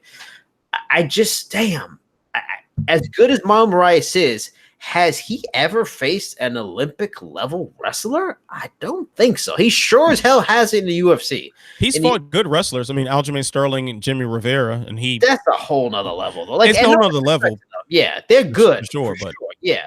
But they're like that wrestler that's like a kind of grind you and they can go for some subs and like it's just a different level. It's like comparing Daniel Cormier to like Mark Munoz. Like, yeah, Mark Munoz is a real good wrestler, but it's just another level.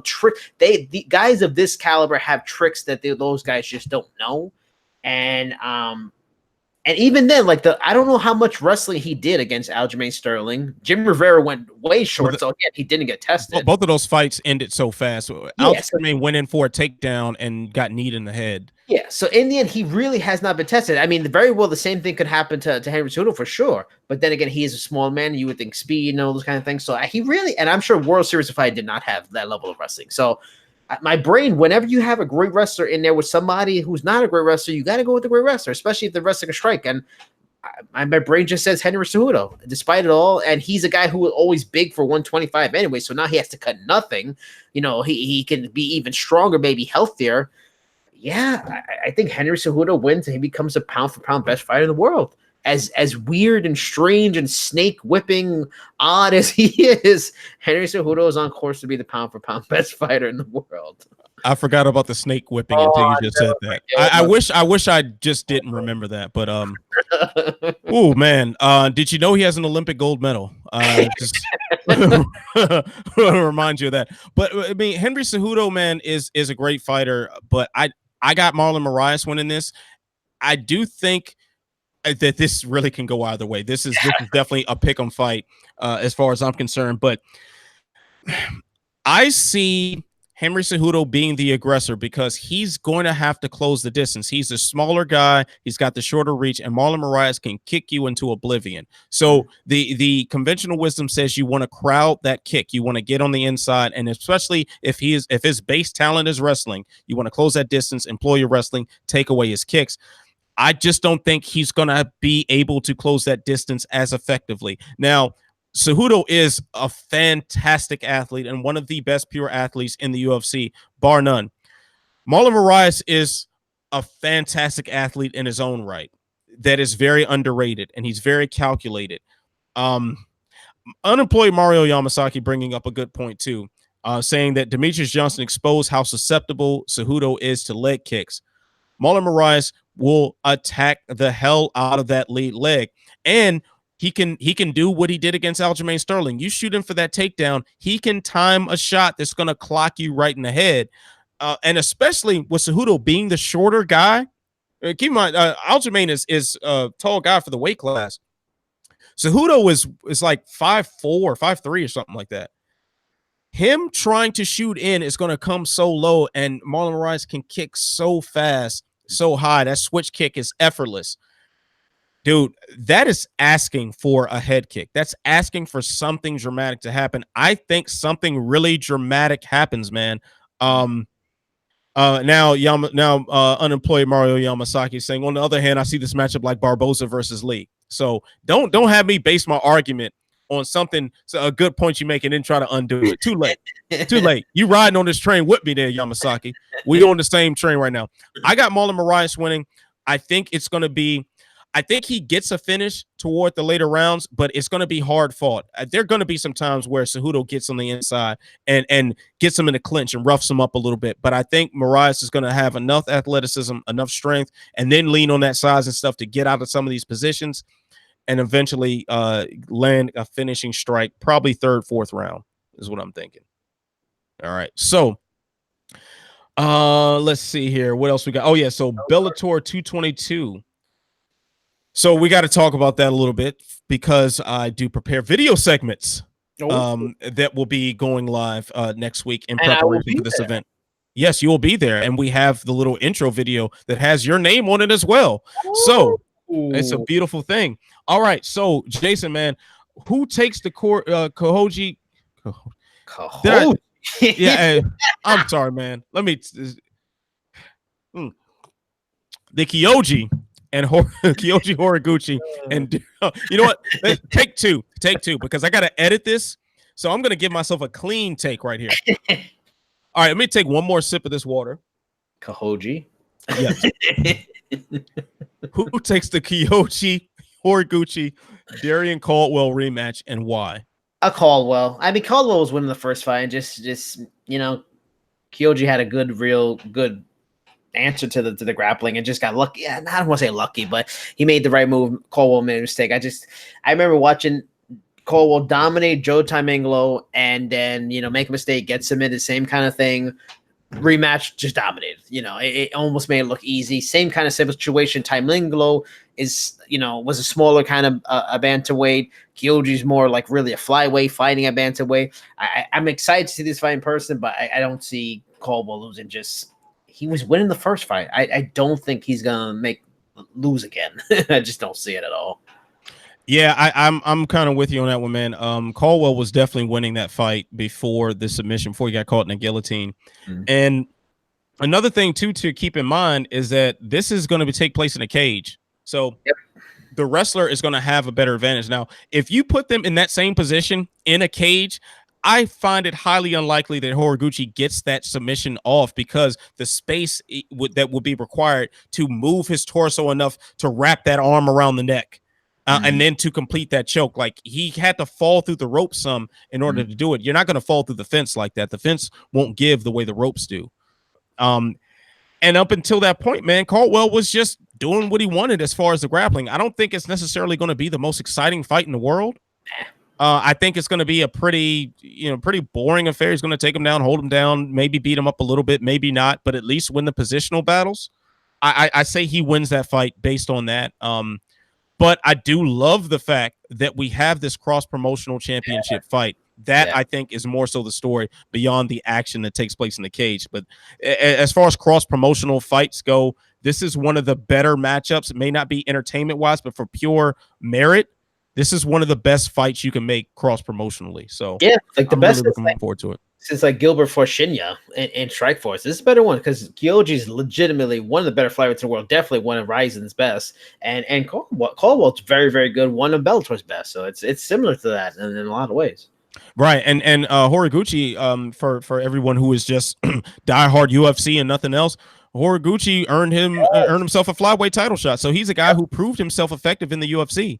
And it took the greatest lighter weight fighter of all time to defeat him. Mm-hmm. And that was very early in his career. So I like what Horiguchi has been able to do since leaving the UFC. He's fantastic at what he does, but I think this is Caldwell's matchup simply because of the wrestling, simply because it's going to be in a cage. So yeah, Caldwell wins that in my opinion. All right, next one. Which welterweight will advance in Bellator's 170-pound Grand Prix? Rory McDonald or Neiman Gracie?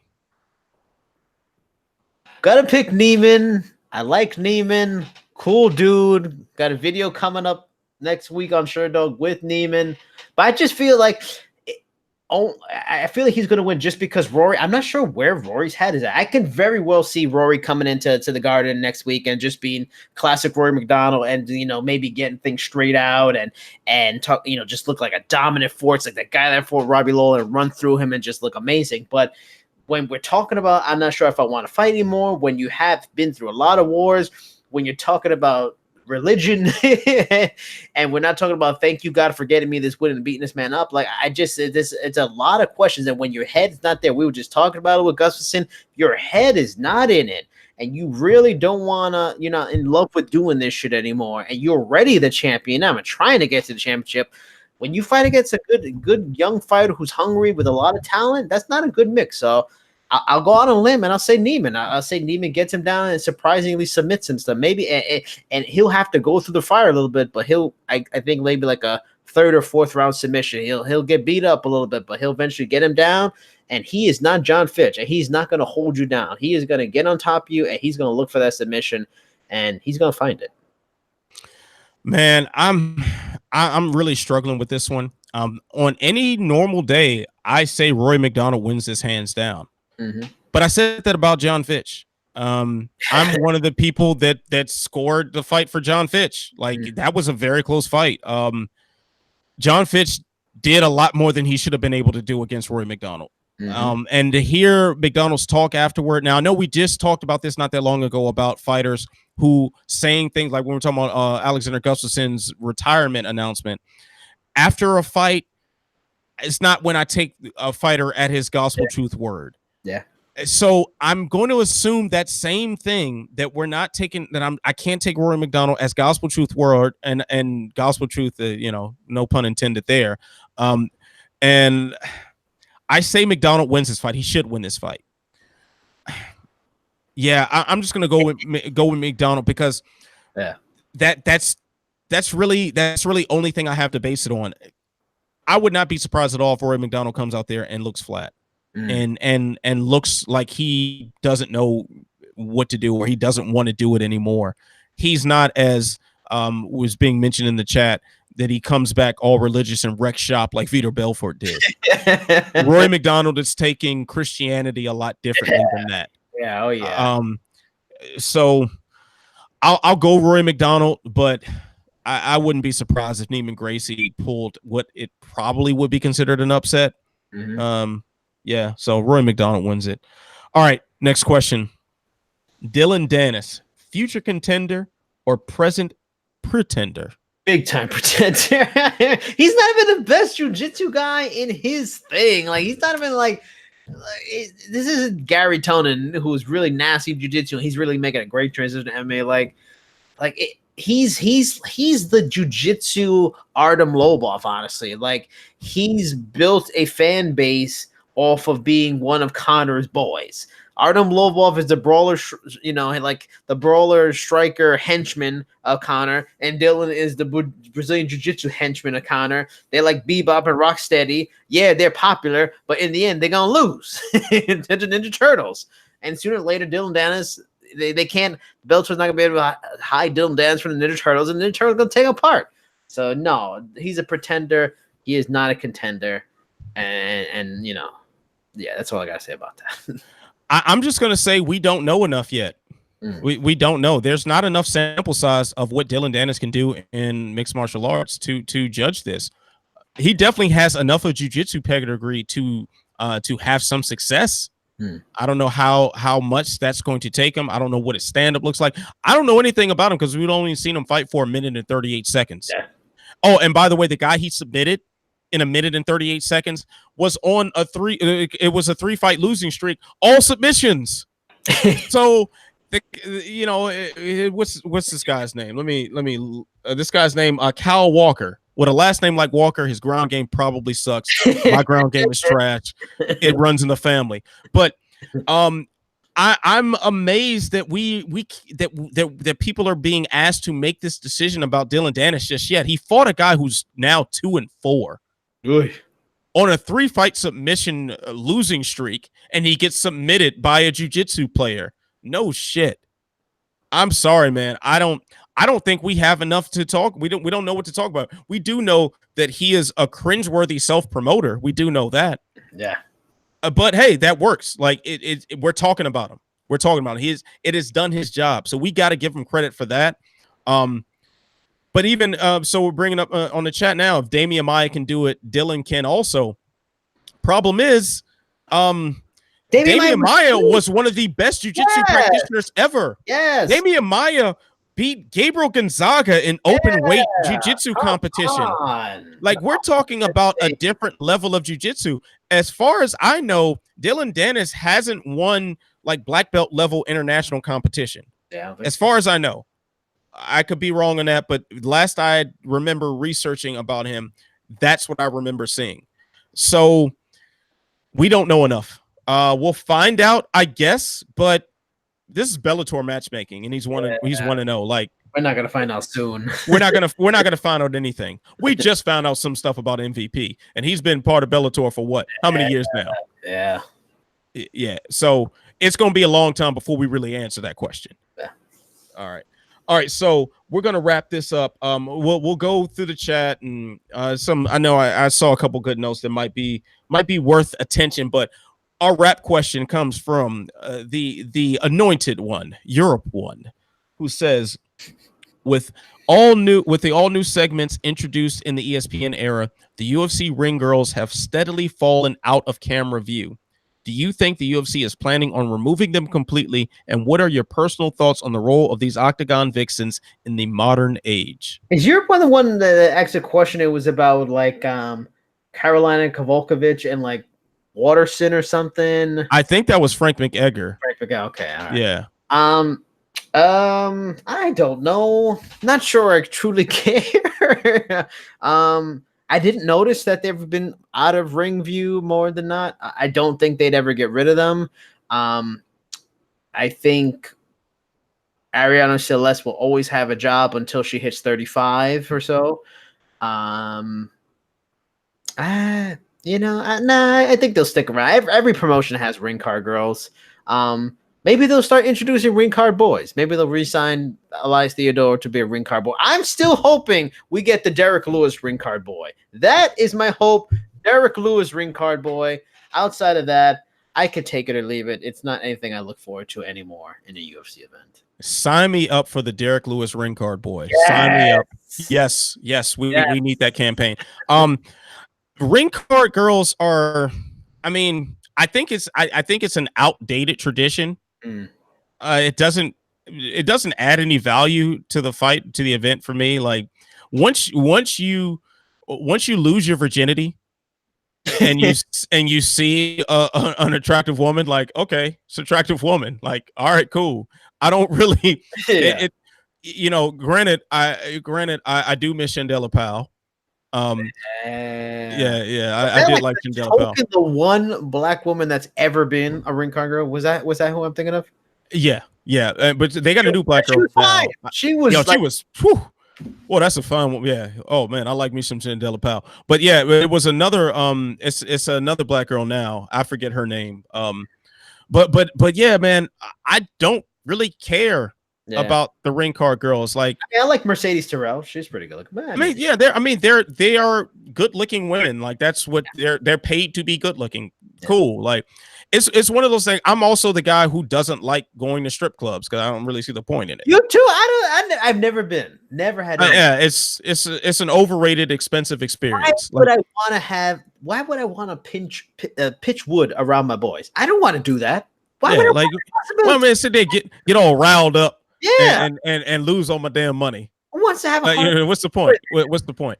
So it's one of those things. It's one of those things where you know, and at the risk of once again being labeled one of the social justice warriors of MMA, it's one of those things. It's like it's such an outdated tradition that reeks of all sorts of misogyny and sexism. But at the same time, it is kind of harmless, I guess. I don't know. I don't care. Like, Yeah. if you are watching a fight for the ring card girls, I'm sorry, you are looking at the wrong thing. Just get a Playboy magazine. You know, I do think it's more important as far as like this conversation is more important as far as the way culture is moving, the way society is moving, the way social justice is moving. I think it's more important in that, but in the context of the sport itself, it's so insignificant because only the ring card girls are one of those things that brings out the knuckleheads from the crowd, like the people who are fools that if you both weren't fight fans, you would never want to be around them.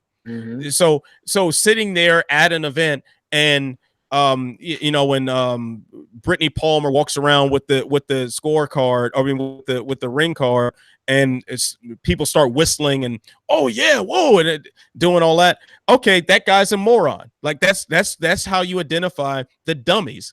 Those are probably the same dummies who are wooing at every event, who deserve to have their vocal cords ripped out of their throats. That's how you know you're a true gentleman. At least at an MMA event, that your best call out was, "Oh yeah, woo!"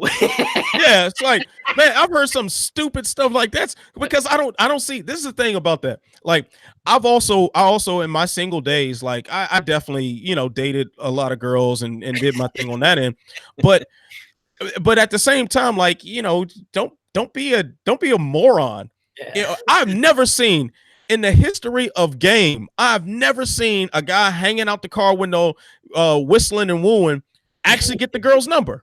Yeah, I've never seen that happen. true. So why are you doing it? What part of your brain, you sitting in rows double Z seat 34 and screaming down at Mercedes Sorrell makes you think you're gonna get the draws, bro? What part? Like it's the dumbest thing in the world, and it brings out some serious stupidity. And that, ladies and gentlemen, is a fast way to identify every moron that is sitting around you. How do they respond to the ring card girls? So maybe they should be around just for the litmus test. Who's an idiot that's sitting near me? Who should I avoid at the bar? Yeah. So, all right. So I guess, man, we definitely went over a little bit of time. So we thank you to everyone who stuck around in the chat for this. And yeah, sorry we went long. Celeste is 35 in a year and a half. Oh boy, that clock is ticking, Ariane. Woo!